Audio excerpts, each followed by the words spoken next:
message being communicated was one of the conditional love the son felt that is in a sense the father desire for him to attend the school outweighed the value he placed on him as a person and as a son, which was terribly threatening. Consequently he fought for and with his own identity and integrity, and he increased his resolve and his efforts to rationalize his decision not to go. After some intense soul searching, the father decided to make a sacrifice to renounce the conditional love. He knew that his son might choose differently than he had wished. Nevertheless, he and his wife resolved to love their son unconditionally, regardless of his choice. It was an extremely difficult thing to do because the value of his educational experience was so close to their hearts, and because it was something they had planned and worked for since his birth. The father and mother went through a very difficult re-scripting process, struggling to really understand the nature of unconditional love. They communicate to the boy what they were doing and why, and told him that they had come to the point at which they could say in all honesty that his decision would not affect their complete feelings of unconditional love towards him. They didn't do this to manipulate him, to try to get him to shape up. They did it as a logical extension of their growth and character. The boy didn't give much of a response at the time, but his parents had such a paradigm of unconditional love at that point that it would have made no difference in their feelings for him. About a week later, he told his parents that he had decided not to go.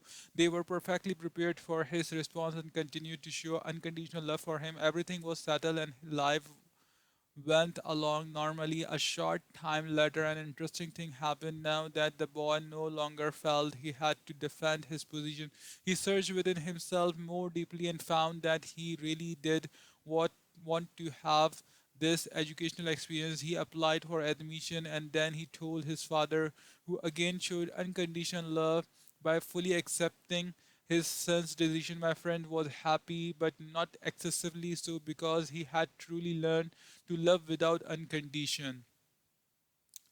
Dag Hammarskjöld, past Secretary General of the United Nations, once made a profound, far reaching statement. It is more noble to give yourself completely to one individual than to labor diligently for the salvation of the masses.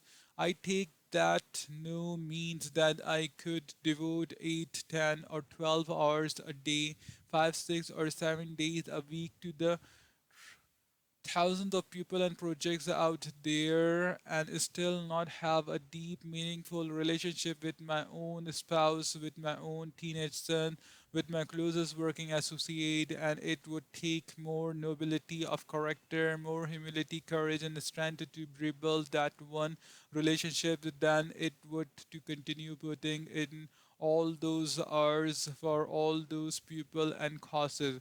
In 25 years of consulting with organization, I have been impressed over and over again by the power of that statement. Many of the people in organization stem from relationship difficulties at the very top between two parents in a company, between the president and an executive vice president. It truly takes more nobility of character to confront and resolve those issues than it does to continue intelligently work for the many projects and people out there.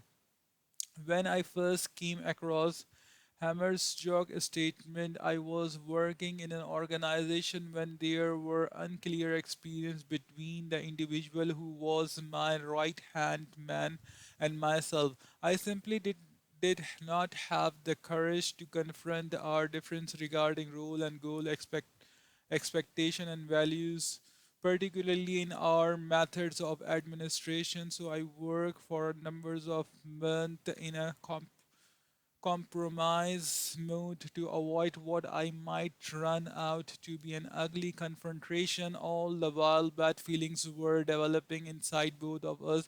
After regarding what it is more noble to give yourself completely to one individual than to labor diligently for the salvation of the masses. I was deeply affected by the idea of rebuilding that relationship.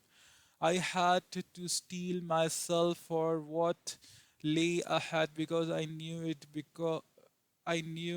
would be hard to really get the issues out and to achieve a deep common understanding and commitment. I remember actually shaking in anticipation of the visit. He seems like such a hard man, so set in his own ways and so right in his own eyes. Yet I needed his strength and ability. I was afraid a confrontation might jeopardize the relationship and results in my losing those strength.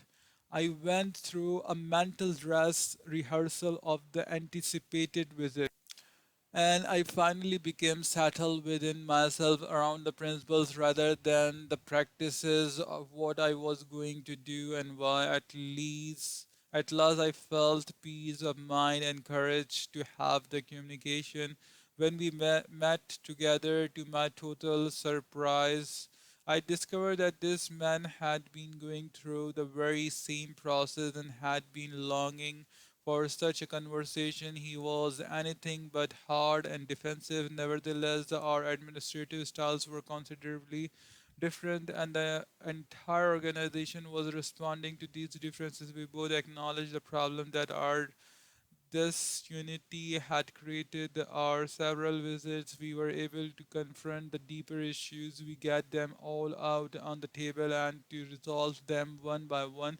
With a spirit of high mutual respect, we were able to develop a powerful complementary team and a deep personal affection, which added tremendously to our ability to work effectively together, creating the unity necessary to run an effective business or a family or a marriage require great personal strength and courage. No amount of technical administrative skills in laboring for the masses can make up for lack of nobility of personal character in developing a relationship. It is at a very essential one on one level that we live the primary laws of love and life. P problem and P problems are PC opportunities. This experience also taught me another powerful paradigms of interdependence. It deals with the way in which we see problems.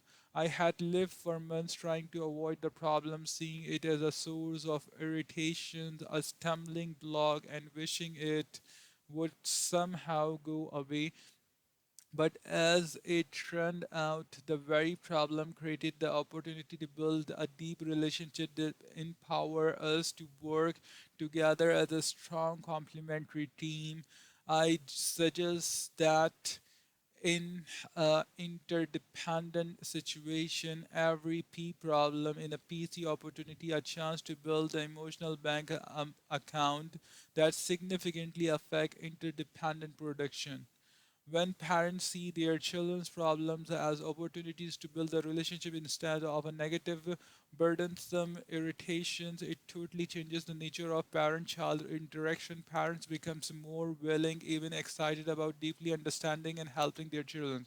When a child comes to them with a problem, instead of thinking, oh no, not another problem, their paradigm is here is a great opportunity for me to really help my child and invest in our relationship. Many interaction change from transactional to transformational, and strong bond of love and trust are created as children sense the value parents give to their problems and to them as individual. This paradigm is powerful in business as well. One department store chain that operates from this paradigm has created a great loyalty among its customer. Anytime a customer comes into the store with a problem, not matter how small, the clerk immediately see it as opportunity to build the relationship with the customer. They respond with a cheerful, positive desire to solve the problem in a way that will make the customer happy. They treat the customer with such a grace and respect, giving such second mile service that many of the customer don't even think of going anywhere else. By recognizing that the PPC balance is necessary to effectiveness in an interdependence reality, we can value our problems as opportunities to increase PC. The habits of interdependence.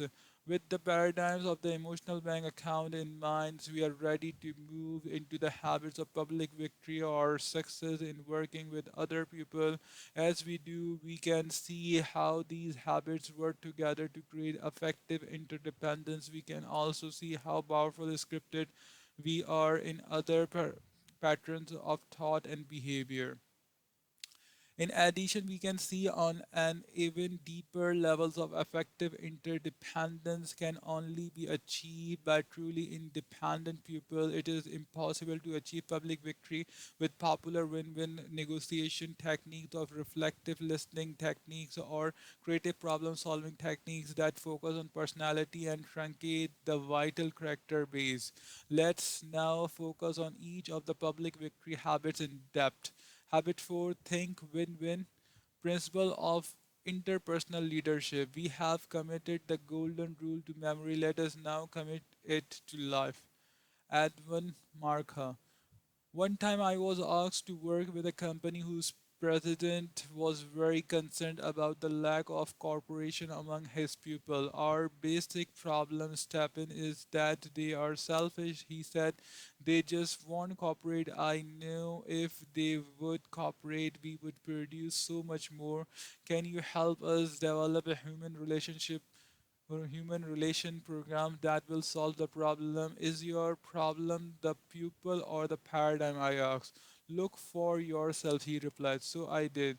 And I found that there was a real selfishness and unwillingness to cooperate, a resistance to authority, defensive communication. I could see the overdrawn emotional bank account had created a culture of low trust, but I pressed the question.